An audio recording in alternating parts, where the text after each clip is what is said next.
দেখুন এখানে একটা নদীতে একটা ডোঙা রাখা আছে, আমরা এখানে এগুলোকে ডোঙা বলি। আমি জিন্স প্যান্ট পরে এসেছি, ওই জন্য উঠতে পারবো না, নাহলে উঠে আপনাদেরকে দেখাতাম এগুলোকে মানে কিভাবে এগুলো চলে।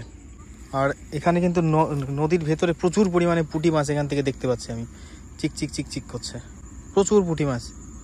তো বন্ধুরা, আজকে আবারও চলে এসেছি আমাদের ভৈরব নদীতে, যেহেতু সময় হয় না অতটা এলাকা ঘোরার, আজকে সময় করে চলে এসেছি।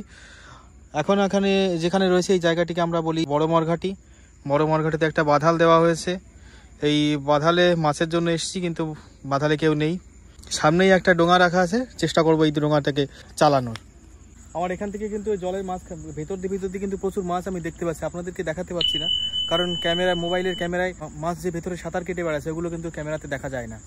দেখুন এখানে একটা মাছ ধরার যন্ত্র রয়েছে, এটা হচ্ছে এগুলোকে বলি আমরা ফুলকচি, ফুলকোচ। দেখুন মাথাগুলো একদম সুচলো, বড় বড় মাছ এখানে দাঁড়িয়ে থাকতে থাকতে যদি দেখি তাহলে এখান থেকে ছুঁড়ে মেরে মাছগুলোকে মারা যায়। দেখি এখানে দাঁড়িয়ে থাকবো, যদি কোনো বড় মাছ দেখি তাহলে মারবো এখান থেকে। এগুলো দিয়ে কিন্তু ছোটবেলায় আমি মাছ ধরেছি,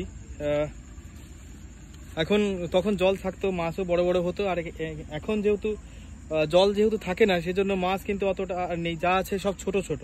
আর ছোট মাছ এগুলো দিয়ে ধরা যাবে না, ছোট মাছ এগুলো দিয়ে ধরা যাবে না, এর যা সাইজ আছে। দেখি মাছ দু একটা পাই নাকি, দেখা যায় নাকি, দেখা গেলেই এখান থেকে মারবো।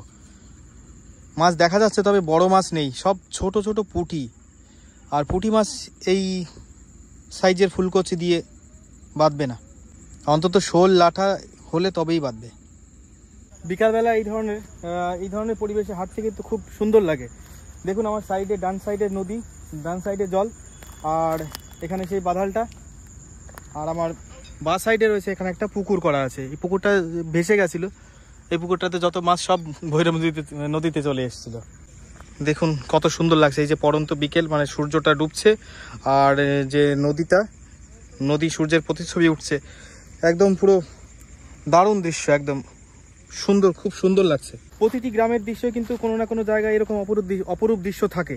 আপনারা সময় করে আমাদের যে যার মতো কাজে ঢুকে পড়েছি, কাজে ব্যস্ত হয়ে থাকি, যখনই সময় পাবেন এই ধরনের গ্রামের এই ধরনের যে সমস্ত সুন্দর সুন্দর জায়গা আছে যাবেন, গিয়ে দেখবেন যে মনটা অটোমেটিক খুব সুন্দর ভালো হয়ে যাচ্ছে।